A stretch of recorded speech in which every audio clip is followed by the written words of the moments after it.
Greenland Broadcast Williams wano zenkubuzaako zenkwaniriza olunaku lwaleero nti wole kunegattako weole emirimu gyonna gy'otuusako engalo wonna w'osinzira okugikola wenkwebaliza webala obuvunaanyizibwa kubeera omwekenneenya omwegendereza omwesimba owannamaddala ali mu Uganda naawe asinzira mu bitundu ebisaasaanidde ensi yonna okusinzira Katonda bwe yateekateeka ensi eno nkwaniriza olunaku lwaleero nze Williams of course mba ntudde wano mu Bruno Bus Wemba sinzidde okubaako n'emboozi gye tunyumya nze naawe mboozi very simple olunaku lwaleero nga bulijjo buli mwaka bwe wabaawo amazaalibwa ga Robert Kyagulanyi Ssentamu nzijja ne ka story about him as a music artist, him as a human being, him as a father, as a freedom fighter, as a president, as everyone, as a social person. Kakati normally ntera kukola ka video yako ku lunaku lwennyini olw'amazaalibwa ge. Kati waliwo abantu bweda baga William kati video ngate najja. Video. Shamim nangamba mwana gwo walana kunzi kuwalana kutya. Mukulembeze toyina kye wamukoledde ku birthday ye. Kunzi ku chachi mugulire ekyennyanja. I don't know. Ugula tumaze okukola ku story. Kunzi ye story bwe najikola omulundi ogwasooka n'ogwokubiri n'ogwokusatu naye n'abagundi nze nange namwagaliza mu mutima sirwa kuba nti mbadde sigenda kubaako kyenkola nga video Robert Kyagulanyi nga ajaguza oba nga aweza emyaka omwaka omulala nga gwegatta ku myaka gye omwaka guno gwa 2024 ebiseera ebisinga bwe mba nyina kyengenda okukola nkikola okusinziira ku butya bwe mpulira naddirwe neeteeseteese okukikola obulungi Kyenna yagadde okukola omulundi guno kwe kwongera okulaga ye nannyini mazaalibwa kikyali okusinzira ku nze kikyali eri ensi eno Williams ku Greenland Broadcast Robert Kyagulanyi Ssentamu nalabye messages nyingi nnyo ez'abantu bonna nga bamwagaliza amazaalibwa amalungi kyekimu ku bintu bye celebrating mu nsi muno ekyokugamba nti happy birthday Nibagamba nti William amazaalibwa amalungi. William ekimuli kiikyo, William keke yiyo. Amazaalibwa ago gategeeza ebintu bingi gwangoberera ku Greenland Broadcast. Gategeeza okuba nti tuwa ekitiibwa abaazaala omuntu oyo akuza amazaalibwa. Tubassaamu ekitiibwa okuba tubakiririzaamu decision yali nnungi n'ebirala bingi nnyo kubanga waliwo abantu bangi nnyo bazadde abaana. Yandibadde kyokulabira kunaafuuka ekyerolerwa nogaa kale bannange abantu edda mu kyalo baagereesanga kale ku olusinga baatuyisizaamu omwenge ne tugunywa kale singa enkoko yabiikamu amagi ne tugalya singa n'ebirala so n'olwensonga ebiseera ebisinga ekimu ku byo kwe ku reflectinga ku bazadde n'ogamba nti bambi mwebale nnyo waliwo ekirala ekyokuba nti tutunula gy'ovudde Williams Mukisasero, as we celebrate your birthday or as we thank God for having another year added onto the years you already have. Tutunula imba tutunula ngamba nti naye Williams Mukisasero dono wamatu agabanga lomundugavu alinga ngeri yande ligenda okufumba emmere ku mawuledi. Is it worth it celebrating this day nga agattako emira twagala y'emyaka emirala okwegatta ku bulamu bwe? Mulokole kyembadde ngezaako okuvuga okutuuka there are some people nga bwatuuka ku mazaalibwa ge musobola okugamba Katonda nti bannange Katonda gino emyaka gy'omutuwaddeko gimala tubadde tusaba omuntu wo twala sanduuko yo twala omunnoowo so bwekola abantu nga bakucelebrating on your birthday bakkiririza they are concurring with your parents decision to have you there are people abajjaawo nga kiwanuka mubijjukira muntu najja naagwa bugwi ng'omwana tebaleerenga yinga mpulira ng'alina sitomaka munna children tata kiberu nga ne tata kiberu ogamba simbadde manyi naawe gw'oli mu control tata kiberu pulira guno si mutwe guno si mutwe gwa kyazi musoke guno ono si gundi mavini ono gwe mpulira mu luuto tata kiberu nagamba ne twagamba tutya ate bwe twagamba gwe n'okola otya the people bajja bwe batyo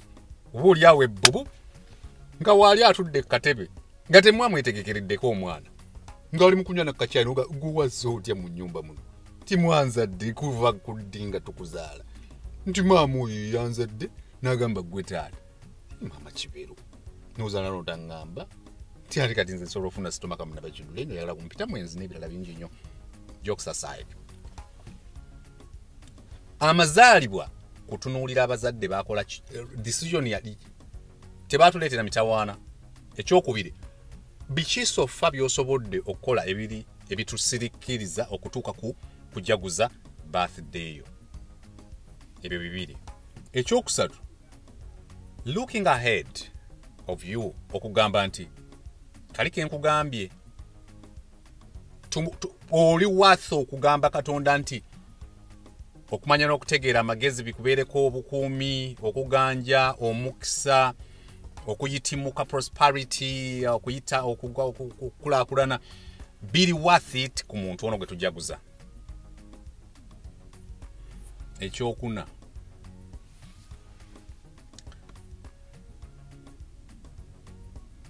biki mu biri byonna bye njogeddeko ekyabazadde mu myaka gy'oyiseemu bwe tutunula mu maaso okukuba tooki. Bazadde bange ensobi ki ze baakola? Ti abazadde bo bakwekangira ku mmeeza ng'onywa caayi bali tebakusuubira so that osaze magezi ky'obutaziddamu abaana bo obutaziddamu. Singa mbadde pasita w'abalokole nandibadde ngamba nina okubikkulirwa okw'enjawulo leero naye engeri gye siri pasita kale Katonda simanyi bw'ayogera nnyo mumanyi kusinziza ku byawandiikibwa kati sobola kugamba Katonda nti ngambye. Ekyokuna nkugambye ensobi z'abazadde bo bakadde bo ensobi z'okoze mu myaka egiyise ozeewala otya mu myaka egiddako. Kati mu kufumintiriza ku Robert Kyagulanyi Ssentamu waliwo omwana tukola naye ku Amazon awo department bagita CXO responsible for all the traffic regarding the returns and packages ordered online. Bintu bya computer tobirowoozaako nnyo you'll die for nothing. Of course teri afiira ssente. Oluusi bwe tubeera ku counters zafaawo kuliko abantu bangi nnyo bava mu Amerika bava mu Australia waliwo abawalajjana bava mu Baspaana abalala bava mu St. Dominican. The ladies from the St. Dominican. Go, where are you from? St. Dominican. I said, wow. Why are you from St. Dominican? Wow. And many others from Obuyindi n'ebirala. Abayindi abo basomanya ebintu bya computer biki. So, there are two guys normally who take time to read about African revolutionists, African leaders, African inspirational persons. On several occasions I've always come and they're like, who is Bobi Wine?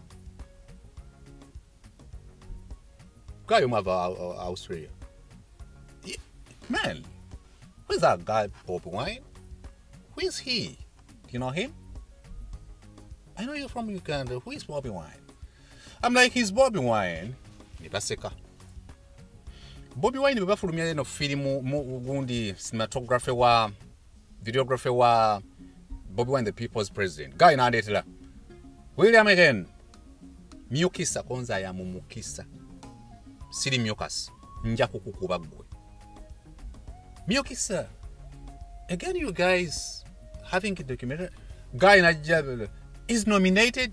Who is Bobi Wine? I'm like, he's Bobi Wine. One day, the guy was like,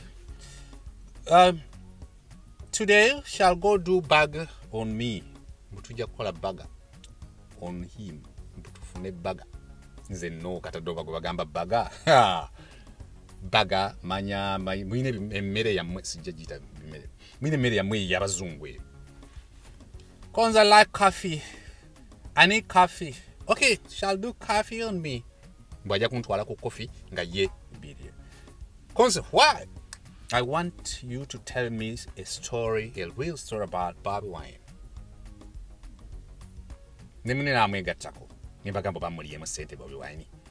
Bobi Wine ono muliemu sente na yakiyige gyali ne babya yeewunye mbasabe sente abantu ne bawera so a day comes when I am supposed to meet this guy and a colleague to tell a story about Bobi Wine. Bwibangamba to tell a story about Bobi Wine, it seemed like I had never told any story about Bobi Wine. I was challenged to think and look at how real I can be while narrating a human being Kyagulanyi is. Tell me about Bobi Wine. Yenga amaze okukubulira why ayagala okutegera about Bobi Wine. Bobi Wine gwe twogerako gwe bali mu kukuliza birthday gwe bakuliza Mazaalibwa. Waliwo waggulu eyo gye twambuka waggulu eyo gye tuwummulirako ng'abantu bonna ng'oli mugagga nga bava kafumu. And we were supposed to use the 30 minutes for the break we had that day. I was like, I want to take 10 minutes to tell you who I know Bobi Wine is. Pagayini batula tebantunuulira. Bali aba St. Dominic abaspana n'abawala okuva mu St. Dominican nabo ne beegattako olugambo lw'abakazi. Abakazi mulina olugambo Monica, Nasolo wange, Gertrude. I was like, I will introduce myself first, what I used to do in Uganda, then I'll tell a short story about Bobi Wine. I was like, I'm Williams Sarada, first name Williams, last Sarada. I'm from Uganda, of course. I've been here for the last 1.5 years, and in Uganda, I was on radio as a programmer, music scheduler, station voice, and as a presenter for the last 15 years. So, in that regard, I'm here to tell you a story about Bobi Wine. He's Robert Kyagulanyi. Nenjogera ebigamba abo. Njogera nno mu Luzungu. Mulina okumpa ekitiibwa awo mulina okupa. I told a short story about Bobi Wine. Ekimu ku bye nayogera kye kyawa we yakulira. Ekirala kye nayogera kye ky'okubanguka n'okusoma ne ka story ke yatubuulirako akataatawo omutwalako mu kyalo.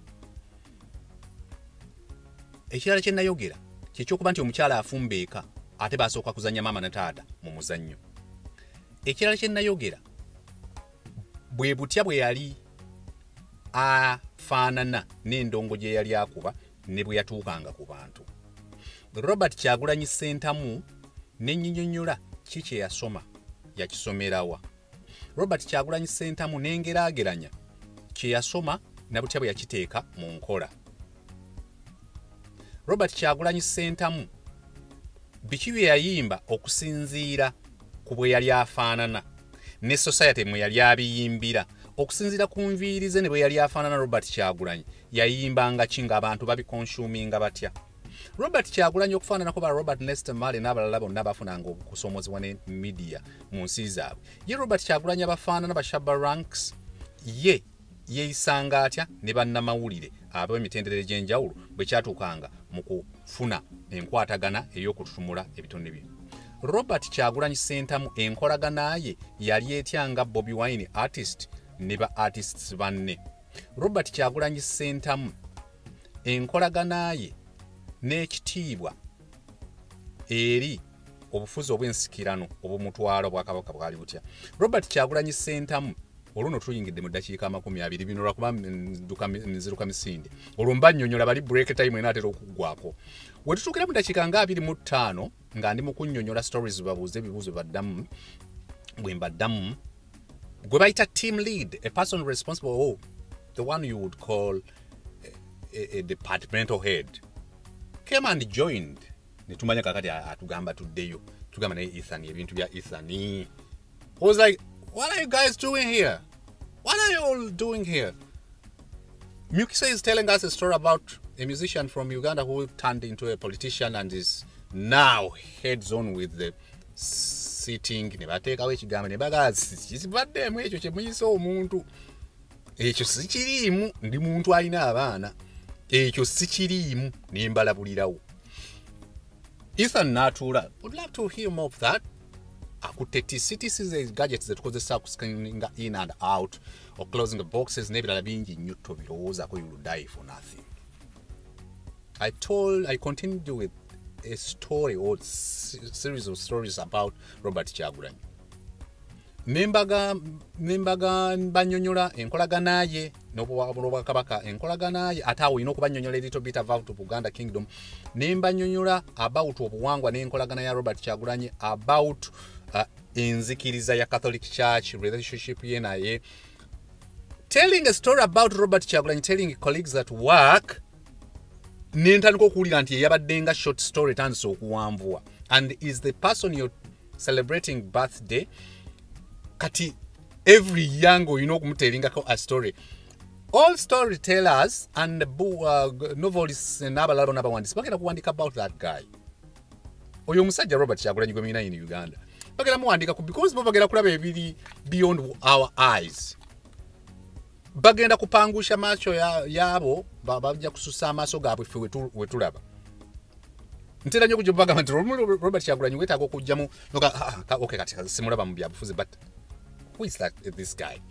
Kati nembategeeza the family bwe yali afaanana n'ebiviiri bye, bwe yali afaanana n'okugoma kwe, ne accent ekyuse egamba kiki naye, vis-a-vis the family and the kind of woman this guy has.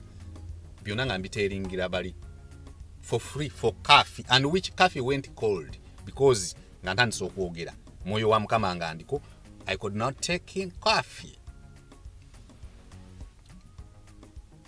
Even the team lead, you would call a departmental head, had already picked interest and started noting down. Binali njogera ku Robert Kyagulanyi. Edashikana seyongera, Ethan agreed to give us more time on break, and he promised that it was okay for him to go back abere ku counter akole kabano kasaba singa bali basobola mukwalira ka video for him to listen to the rest of the story I was telling about Bobi Wine and his cushion space. Hakono kende sokuno kamanyi mwe biri eno waffe no cushion space bana mwenjo batamwe William da kujamageza. Family issues mekeza child neglect ziyafuna because it is a chikulu nnyo wano. Did he have any issues of child support, child neglect, domestic violence concern? Now olwebimu bitandika okujja nti Robert Kyagulanyi afaanana bw'ati bw'omutwala mu child neglect, issues of domestic violence, child abuse, gundi okuzza emisango n'ebirala nga tebitaalinga for a person looking like Kyagulanyi used to be with enviiri ez'ennange n'ebirala. Conception ya music we. We talked about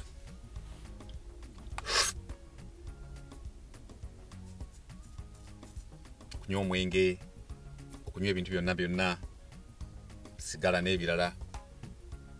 Kati nga kisumbuwa gaayo ono, how come ayina enviiri bwe ziti? How come? It is a true story, by the way. Lwakuba nti sikkirizibwa colleagues at work lumu nandibadde singa baali bakkiriza kuba recording and they would come tell kino. Lwakuba nti kati mwe emitima giyinza obbazimba nsobola obbaletera abaana bava mu St. Dominicani baga hi, say hi. Hi, mugaba anange mukama munyweze gya yalaga ebweru mama. Wowe nyabo mwana wowe nyabo laba bakola nabo mutima ne gubagirira awo. Kati olulumya mutima manya baki benkola nabo nembalika. On a serious note, nga balaba enviiri ennange n'ebirala tebigatta na maka gateredde. Nabategeeza nti yagula awantu awatagulika okusinzira ku ntegeera y'Abafirika. Nembanyonyola ekintu ekitegeera ekisobola okutegeerekeka ewaabwe nti omuntu wagenda okugula awantu bwe watebere naye ate ffe twagala nnyo mu ttawuni n'ebirala. N'azimba ku myaka emeka n'ebirala. Story went on up to a question of then how come he became an MP? What are the qualifications in your country for one to become a member of parliament? I was like, this guy had a diploma in music, dance, and drama, and the highest education level a person needs to have is senior 6 level. Nenjibanyonyola luzungu ne lugwa ne ndulondawo ne bagamba ye senior 6, and this guy had gone beyond senior 6 up to a level of a diploma in music, dance, and drama. Okay, so how was it like for him to? Was he voted for? Konze massively, landslidely. Yeah. So, did he belong to any political party existing then? And Konze was denied a card by the DP. And to make matters worse, Bobi Wine was competing with a person belonging to a political party in power. And the president came to compete for the other person belonging to the political party president leads. Nembalopa. Nange. Nembalopa. The president came. Yes, he came. He came and he advertised the. Did what? Campaigned. Hey. What were the results of after the elections, and how were like the rallies? People would come in multitudes, in masses, in support of Bobi Wine, and the reaction from the other side of the opposers were like a war way. We have died today. We have seen days. Member of Parliament. How was it like for him? If he wasn't before watching Kuisiza Mwebyo Gwangobeda Greenland broadcast. Okula and Bobi Wine, you can tell many stories about him, and we reached a stage where Ethan, the team lead, wanted me to explain to him how Chisanja went like. I was like, yeah. At some point where we had the reforms and some amendments in the constitution, Katundu Chikumi Bilba.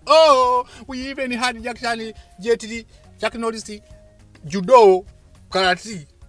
Ethan was like, yeah, that's normal. Even in the US and other countries, people have always had those scenarios. No, this time it was Bobi Wine rolling on the table and was. Oh, how well. What was the outcome of the judo decision? We put Bobi Wine and the colleagues put it in existence, but at the end of the day, the law was passed. The bill was put into it was enacted into law. How about the president saying, what are the qualifications for a person for you to stand for you guys to stand for presidency in Uganda? Who's the senior 6? Senior 6. If you can, and you are 18 years and above, you can. How was it like for him? And I was like, remember it was coronavirus disease 2019 during that pandemic that we also were supposed to have elections. And the SOPs, standard operating procedures, were in place.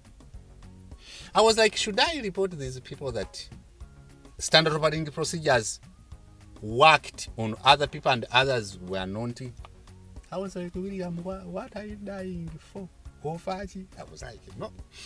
I told them we are in COVID. And he organized the elections. Yes, we organized him. We organized the and Ethan already had a chance to watch some clips of the documentary and would tell, is it true that what I watched in those clips happened during your election? I don't know. But they say it happened.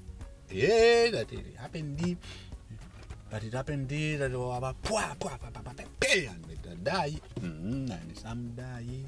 And African leaders. I don't know any leaders. Yeah, that the ladies were like, oh, sorry, Yeah, why? I was like, Z. Why? I was like, Z. Nange. Story went on, narrating some bits of how the campaigns were and up to the results day. And I also told them that the internet poor. They were like, come on! That's how it's gamba, which is SSHIT. Makati tushogere waffe mu Buganda ne mu Busoga.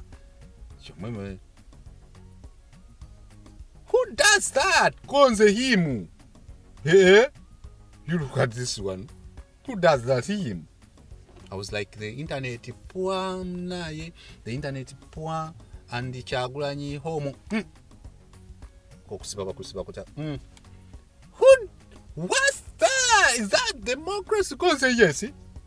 Konze look.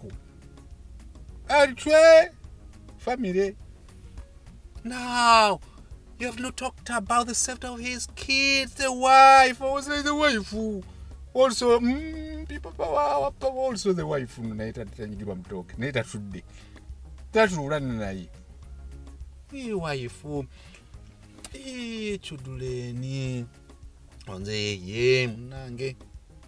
So the results. What happened after? So who won? Konza? Win. Ha. Konza. Oh. Ha. Nange.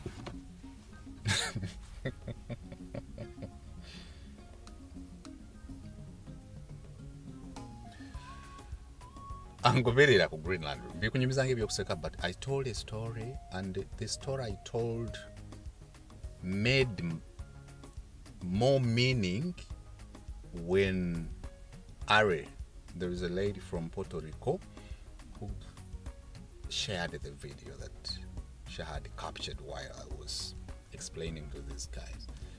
The video made the information, the story made more sense when I took time to watch what I had explained to these guys about Robert Kyagulanyi. You know, mitemye kuba twamaliza mazo bategeeza nti wetuliwa and Uganda is moving. Tell us more about Uganda. We are in East Africa. For how long has he been on chair? Onze ha. Munaye nkugambeshi. Nkugambeshi ono televizivo. I don't know the time he has been on chair. Why can't the International Criminal Criminal Court? I don't know. But all that happens in a country where the political religious leaders, yes, we have political leaders also have become social misfits. Have also become most of them. You don't pray to God. We pray. We pray to God and God. Yeah, manana zabibi. Hey! Story. And you lived in Uganda all that. Because yes, I'm also going back on Monday. You can't. I can't go in the country. What is your next generation, 2026? What can you predict? Because I cannot in back. Off air, I can predict. On lens camera, I cannot. In the camera, they were like, then that's not. For us, we're okay. We are moving on regardless. So I watched the video and was like, single moto omulala badachi nyunyula. William kumako birthday ya Kyagulanyi. Eryembozi gibagala soko ogikomyawo. Bwe bali gisasulira. Kati ngabula mwana gundi mambe na solo ne yanziza. Ne munnamwe nalwala. Naayita mbizibu byayise mu byokka byonna. Save for my gundi. Mutabani wange yebambya yabadde n'ebizibu era kolo wange. Nekyazi wange musoke. Ne mule ku mwana wamwe nalwala ekifuba. Naayita mbyayise mu baana mmwe. Your dictators. Mwe muli bajunta. Munange. Kyagulanyi celebrating era buli bwala banga ba celebrating nze ku birthday. Robert Kyagulanyi sentamu. Happy belated. birthday. Emyaka gino obubaka bwe nsobola okuwa n'okuwa abakuwagira ku mazaalibwa ag'omwaka gwo kwe kuba nti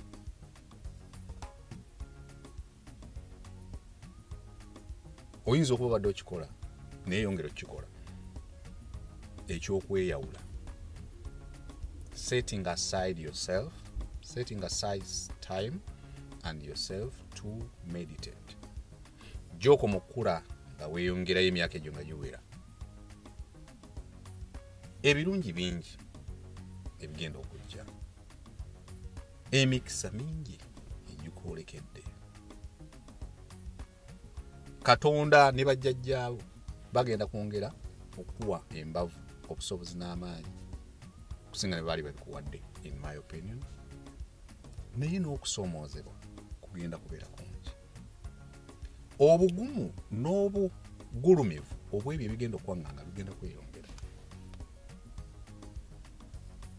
Kibi nti walonda mu bugenderevu oba mutali bugenderevu okuyimirira mu leeni mw'oyimiridde.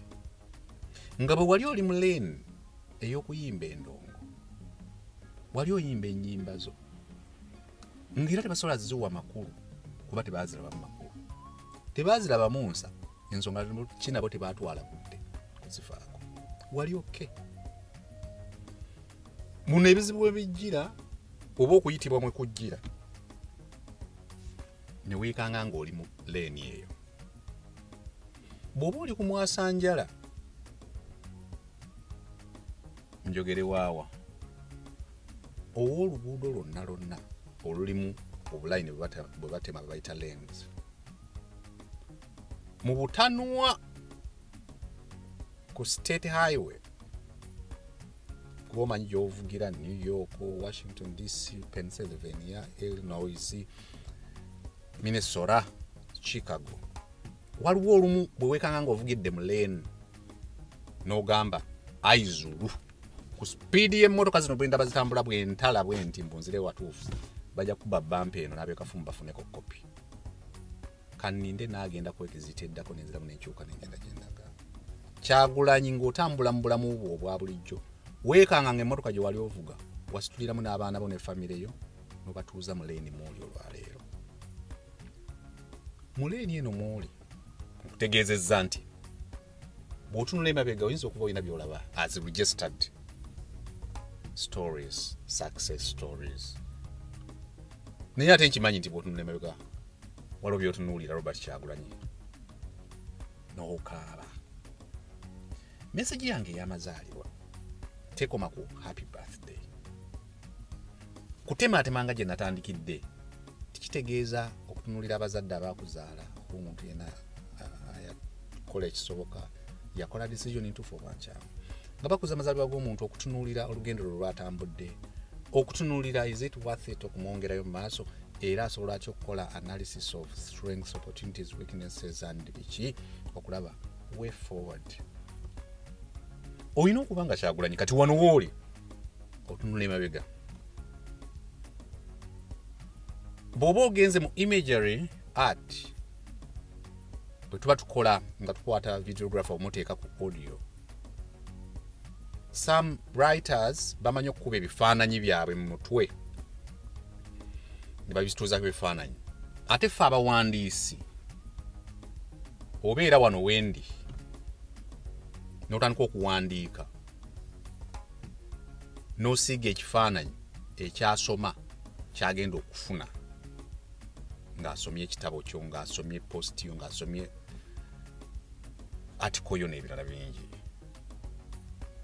Abasiizi b'ebifaananyi, abakubi b'ebifaananyi nabo bakola Kyagulanyi singa olwaleero okwata akafaananyi ka situka tutambule, akaali kulimba situka tutambule, indeed kakola more meaning olwaleero. Oba oliawo ng'olimba olwo akafuluma nga n'ekifaananyi ekyo ekiriko engoye ez'obulere kyakafulumizibwa tekyakola sense. Mu bulamu bwo olwaleero ekifaananyi ekyo kikola sense. Kati nzirayo ku byantu bya ku department e Makerere nti bwe mba ngenda kuwandika story mba nteekinga putting together byoyiseemu okubiteeka ku kifaananyi kino bitaalinga. Yes, bitaalinga. Situka tutambule lwe lumu ku nnyimba zo. Nze ndowooza nti luli emotional nnyo. Oluyimba olwo baluyimba nga oweddemu essuubi. Jesus Christ yagamba ng'amaanyi gamule ekikompe nga kimuyinza obuzito. Bwe yajja nga kitaawe amusindise ku nsi n'akola bintu bingi nnyo. Mwoyo wa Mukama ali ku nze, amuseeka amafuta okubulira abantu, na changing water into wine, walking on water, and making the bavubi b'ebyennyanja to catch more fish than they expected, okufeeding abantu n'ebyennyanja okubuuka Stan bwe yali mu nnaku 40 Stan ng'amugamba manyi abuuka agwe wansi amuwa ekibuga. But ku kiseera ekisembayo yamugamba ekikompe kinyinze bwe kiba kisoboka tigire, naye ekyali ekikulu nti singa bwe njagala naye kwagalako bulina okukolebwa. I understand Kyagulanyi. Princess Mimi oyo namugambye olumu bye njogera na mikwano gyange kinnuma nti ate si bye mbandeese wano sitera bireeta wano. Maybe byalibadde nga more meaningful nga mbireese wano. Namugamba Kyagulanyi oyo alabika alina waatuuka ng'ali yekka. And olugendo luno lukola nnyo sense, lulina okwongera okukola ennyo sense ku ye because ffe twogera enkya tujja kukyusa olulimi, twogera tukoma. Nenkola video nenjivaako negenda mu byange nenvuga netambulira byange. And I'm like, maybe I've given up on it. Kyagulanyi mu bw'otunula mu byafaayo byo okuva de watandika okuyingira mu leeni eno oyingizamu ne famire yo. Bw'otunula emabega olaba ba Yasini Kawuma, bw'otunula emabega olaba ba Rita Nabukenya, bw'otunula emabega olaba enyali omwana oyo njerabidde yafiira awo Sega. Otunulira abantu bangi nnyo b'olaba abamu bali makomera. It means ffe bye tukulaba ng'oyambadde essuuti n'olya n'akennyanja, in actual sense tolya kennyanja. Literature and psychology of the oppressed and the depressed asomesa nnyo ndi ebiseera ebisinga totunuulira muntu okusinziira mbeera mwali na actions ateekinga. Genda beyond what you see them do or act like, osobola okulaba another picture. Tosobola kubanga you look back and see those challenges and stumbling blocks you have maneuvered ng'abolaba wali abasigadde emabega and you're peaceful. Abamu bakukudaalira nno ne bagamba oli okay, odigidde olinnya ennyonyi. Teri muntu asobola kulinnya ennyonyi ng'ali mu mbeera ya Kyagulanyi gy'alimu. Ennyonyi nebeera ng'ekyanyuma. Ng'ebibuuzo bifuuse bingi nga gwe answers tetenkanya ne zikulemerera naye nga ffe tuzeetaaga. Otuuse ku point Robert Kyagulanyi. Ng'emmotoka yange nabadde nyina akavidiyo ke njagala okukola ng'ama abantu bayinza okukategeeza obubi. Nga njagala kusaagamu. Kugamba abantu nti naye lwaki indikeeta yange tekuba. Kyagulanyi emmotoka yange ebeera etya nga esi tekola. We have reached a point of being more stupid telling you okuba nti gwovunaanyizibwa ku challenges zonna. Why? Because oli mu leeni gy'olimu. Leeni gy'olimu eyo etegeeza ebintu bingi nnyo. Gy'okoma okukula bw'oti nga weeyongerayo waggulu ng'oweza emyaka mingi. Abalabe opposition side of yourself and your political party bali ab'oludda oluba. Ate gwe oba oyinza okulowooza nti byakusaaga bongera okulaba omuvubuka akula into a serious Mandela. They are seeing you growing into a Kayiira, growing into a Kiwanuka. They have seen them and they know how to handle them. Emyaka Kyagulanyi gy'oyingira mu si myangu. Gitegeeza omuntu ayongera okukapa n'abeera muzibu nnyo. So bwe mbanze nkwopoozinga ntegeera nti tufudde. Omwana oyo gy'akoma okutuuka mu myaka egyo agenda kuba muzibu nnyo. Ayongedde kuyingira mu myaka egitegeera ebisukka ku mmotoka ya miliyoni 10. Jjukira omwana gwe tumwogerako Robert Kyagulanyi gwe mukuliza Mazaalibwa. Yatandika okukwata okukola n'okuyiiya n'okutegeera value ya ssente n'okuta nokweyisa ng'omuntu obuvunaanyizibwa ku myaka emito naye laba obwongo bwe growing into a person who thinks beyond a youth would think in regards to achievement. Kankiddemu mulokole nti kasita omwana ali mu myaka Kyagulanyi ne banne bwe batunulira bonna ebibasanyusa birala nnyo compared to Kyagulanyi kati leeni mwavugira. Just imagine where you cannot have a liberty to enjoy life anymore. Era olumu bamanyi okukiina n'okukudaalira ne bagamba nti ensi mw'ogamba nti erina okusomoozebwa ate mw'ovugidde escalade ku myaka egyo. Of course nze nnyina bwe nali ngenzeeko ku ssomero erimu ng'abaana baliko obulemu. Kati bw'olaba ng'ow'emikono ebiri egyavaako ate ogenda nga nga luba ayina omukono ogumu n'ekitundu ate n'olabayo ow'omukono ogumu. Ekyo tekigaana kulabayo wa ttulu muba muzibe. Kyagulanyi yali lucky maybe through hard work to acquire, to attain, to achieve what he was able to. Kati everything is against you. As you celebrate this birthday this year, yongera okwefumintiriza nti bw'ofuna videos like this one, be alone and olowooza nti kugamba birthday wedde. Naye bano be naleeta ba Solomon Kampala ne Bobi Kyagulanyi abali mu leeni eno mbakasuka ebweru badde mu leeni eya exit nsigale nabo what if. How about the families whose people have lost a living? A human living in psychology means okubeera abalamu. How about kati abo handling entya balina obulumi bw'okufiirwa abantu baabwe, and it is not my own making. And maybe they also had their own reasons as to why they came and became a part of me or a part of my advocacy. But maybe because of me, they lost their lives. Maybe because of the cause, maybe because of anything. But is it possible? Is everyone able to analyze and understand the fact that it is not my own making, and it is not that I came and I'm driving in this lane to make people lose their lives or loved one lose their relatives lose their loved ones. Kambize mu Luganda nti Kyagulanyi seti muuli ng'oli mu kukuza birthday ndowooza waliwo bw'oba tonatuuka okulowooza oga nti kakati abantu bonna basobola okitegeera nti sinze nagenderera abantu banneegattako olw'ensonga zaabwe olwa koozi ne bafiirwa n'obulamu okitegeera kakati bo basobola okitegeera ye bwe baba bakitegedde nga bafiirwa abantu baabwe kati ate be abaasigala ng'abaana baabwe okitegedde. Na video yayimba oluyimba mukulu wange osobola oluteeka mu YouTube n'oluwuliriza ng'agamba yali ali London basudde n'afa bw'akomawo neyegatta ku katolo bwama Dr. Tina ne bakola oluyimba lwayita mukulu wange mukulu wange basudde wandikomyewo ondage ebidongo bino gwe wali omanyi obyogeza bide naye waliwo verse bwe yayimba nti abaana bano boolese ebizibu ebyabwe binene nange sibiyinza. To me it was emotional because when you're writing waliwo amakoona getuganishinga getuteekako grace notes getuteekako ornaments to capture people's emotions. And to me na video kyali hayitamu kyali kinene okugamba ti abaana be waleka basudde kubanga kiri kyali light ekyakuwandikomyewo n'ondaga ebidongo.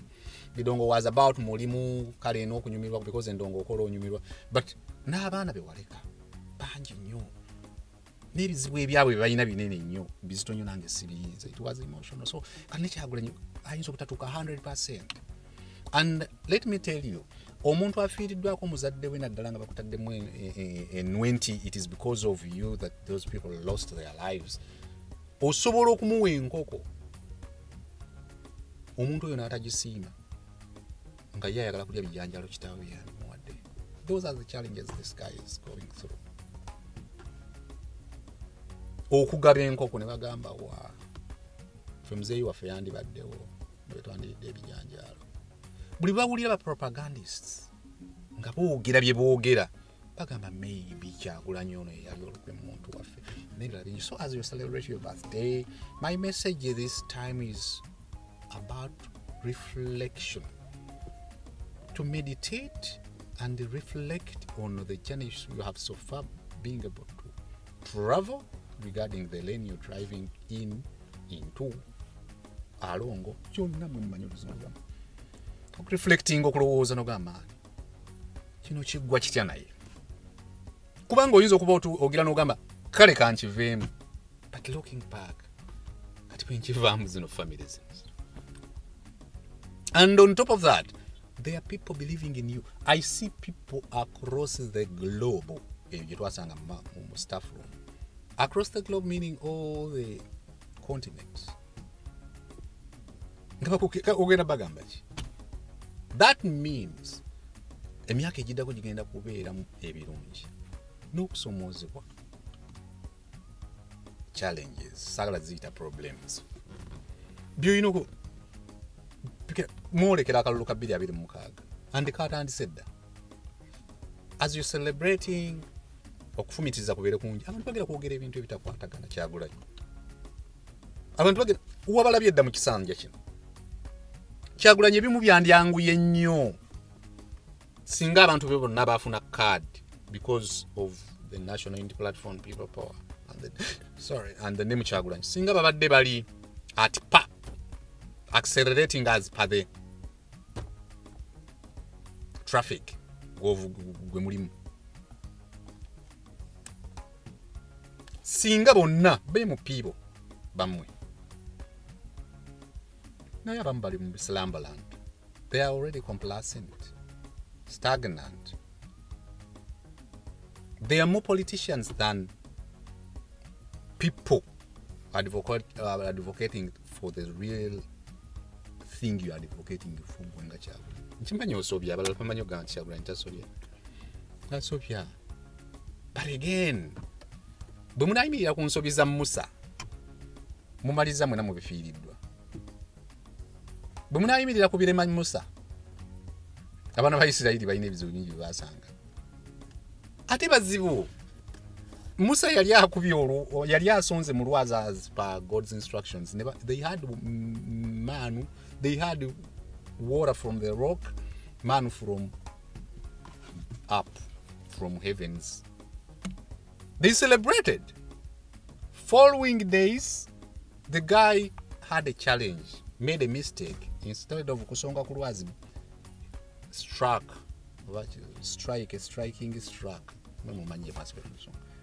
The rock katonda nanyika. Omanya abantu kye bakola. Actually kankulage how people are, how we can be unpredictable. Enjala bwe batandika baga Musa watuleta tutirawa. People can be happy with you, unhappy first of all. Watutama bokola ya kirungi oli wakabi. Bamugamba watuleta tutirawa na bana ba Israel. Man comes, they are like people power. Ensobyeze, they went to Aaron. They ran to Aaron ne bakola na akayana. Bibana babantu.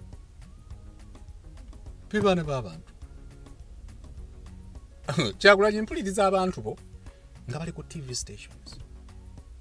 Omuntu mukulu anyenyanga ovakado n'ogamba naye ekyo tosobola kusirika because nga tuzimba ennyumba teweegeziwaza teweefuula wakabi totusiriwalirako kwefuula nti goli upright. There are things bye tuzza mu kisenge n'omugamba Kyagulanyi, this is not right. Fe tukyali mu kibiina nete tujjako abo bagenda kukulumya omutima gwe paka kuwulira bo. As you're celebrating your birthday this year, kimanyi nti bingi ebikwolekedde. Abaana bo bajja kutuuka ekiseera bakugamba ebintu ebiseesa bagamba dadi n'ebino nwezo bifaamu. Kuba kati twakugamba n'okugamba Kyagulanyi nti abaana bo tebalina kunyumirwa kati at all. Kobe gwe kati sebo tolina kunyumirwa kintu kyonna olina kuba mu buyinike because African politics is about misery.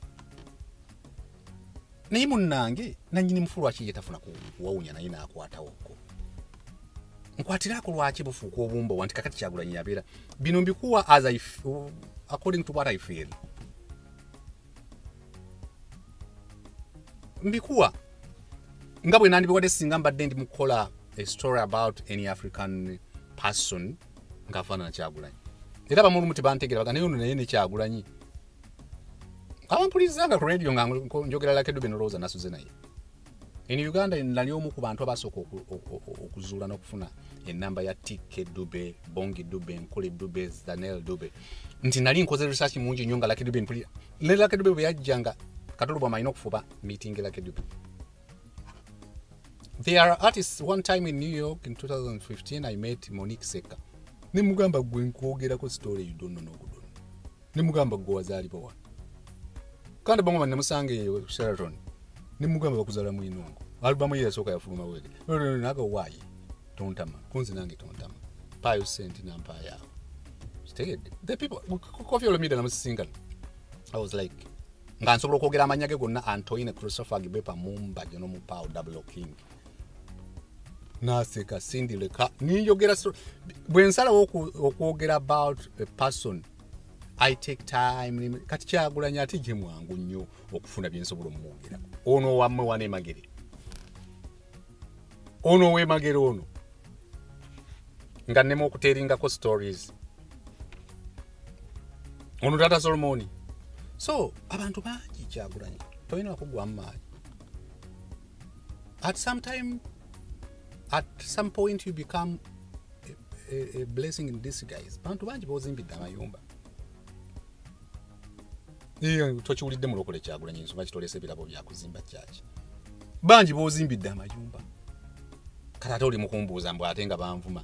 Ekyo kyennyini kye bakola kye balina okukola ennyumba ziri okugendako plaster. Toyina kunyiika. Olina okubeera omwegendereza ennyo kati wolaga. Kyagulanyi MP baabo biwawa kaadi nga mukuŋŋaana mumanya people power. Singa babadde bali accelerating as per the traffic in your lane. Singa muli wala. Robert Kyagulanyi ogera balaba banno bagenda kukomawo kati bagenda kukomawo ku internet boogera ebintu bingi nnyo kuba nange ekikonde nkisobola okukiwanika tisobola okuteekako enkofiira ekyo si kyekisalawo. Bantu bagera kuvaamu gwe Kyagulanyi, bantu bagera kwogerera ebigambo gwe maani. But I told you that look at the distance you have traveled.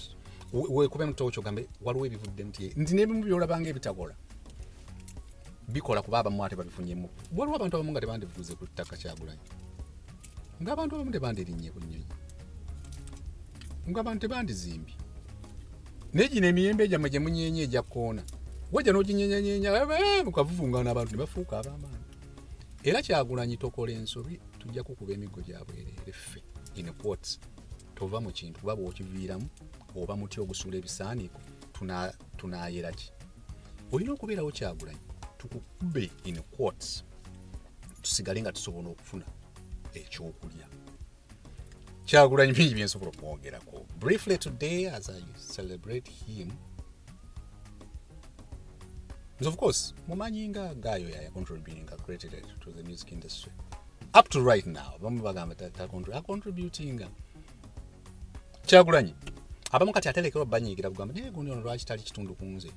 Kyagulanyi abaana abamu baleke, abaana abamu bali ku bunkenke bonna eyo tebalina mirembe, bintu basenga byabwe mu bbanka tobalaba kunyirira. Kyovula babamu bwakusanga bwati essanyu limusukkako asanga akuti mu kifuba naga Kyagulanyi ntamaama nyabo ani ataddeko kamera nta Kyagulanyi sisanyuse because essanyu limutta naye maama munkyama nteka munnange omwana nagamba maama haganje esenguddeko kale simuwadde haga because atya. There are those people. Ne wabawo bali bambi nebala. So celebrating your birthday erina okusukka ku tuyu sosola so mido sososo sisukka solfaza sosoldo la so mido doti sosola so mido sisukka tula boti bweti ne babyo babya akubuze nayo manyi Kyagulanyi ebintu byammwe yingira mbintu byammwe ebyo buli anniversary buli tugambo jjukuza abantu sebo baba mutuvuma mutuli mukulya live. Kyagulanyi kimanyi sebo nte tushayina mirembe gyaffe omugambe nti ojukira mu muzannyo mwenna gambira nti I love you nokkiriza waliyo nimba nti mu bulungi ne mu bikumbaga waliyo nimba agambe nali sikulimba akubuuze ne kati bana abaana tugenda bakuliza mbine ebintu bya struggle paka tugenda kubeera kudduka busawa omugambe babi oyagala kunvaamu wekyanga mpite jjajja godi yanteekako kuyitibwa kuno jjajja godi oba tisimuyita babi agambe nti jjajja godi tomuyita naye kati nze nga nkoye n'abagenyi abajja wano buli ssaawa okusingana omugambe babi tewagamba mbojja kwanirizanga abantu bange banaabanga abantu ti abo si babo abantu bansi kakali abange tebabeera mu nsi n'ebirala bingi beera nnyo mwegendereza nnyo kuba abalabe tugenda kufuuka bangi tweyongere kwaba already boyina bagenda ku overflowing kubeera bamuyiika naye ate nze ekimanyi bulungi nnyo gye bakoma okujja bayibuli era ekyogera omulabe bw'asiikula enfuufu mukama nga azitula omutindo buno bwe bubaka bwe nsobodde okukola mu vidiyo eno gye mulabyengeyo kwogera empolo y'okusaaga eri Robert Kyagulanyi naye nga mbujja ku ntobo ya mutima muga nti happy birthday n'ekigambo Belated nga kibuliko abantu bakukkirizamu bantu bangi bakukkirizamu naye abatajja ku kamera wano fe abajja ne tubaako bye twogera si ffe tubaakalinnya bantu gye bali eyo omuntu omusanga naga mwana oyo n'omugamba waliko ekikono yagawo badde ki ku Mande ngenda Uganda ffe tuli eno gye tuli kintu bwe kiwatukira kiti mukono bakuwanikira eno n'abali eri kyobala luma kubolu yiri bakuba omuntu mukwekalakaza mukubona mwabaki tubigamba mwongere bw'amaanyi otambula butambuzi nyiiga lume bakuba empiza akunyiiga William ogwawa ngwa mu ntebe ya mmotoka mwende mweraba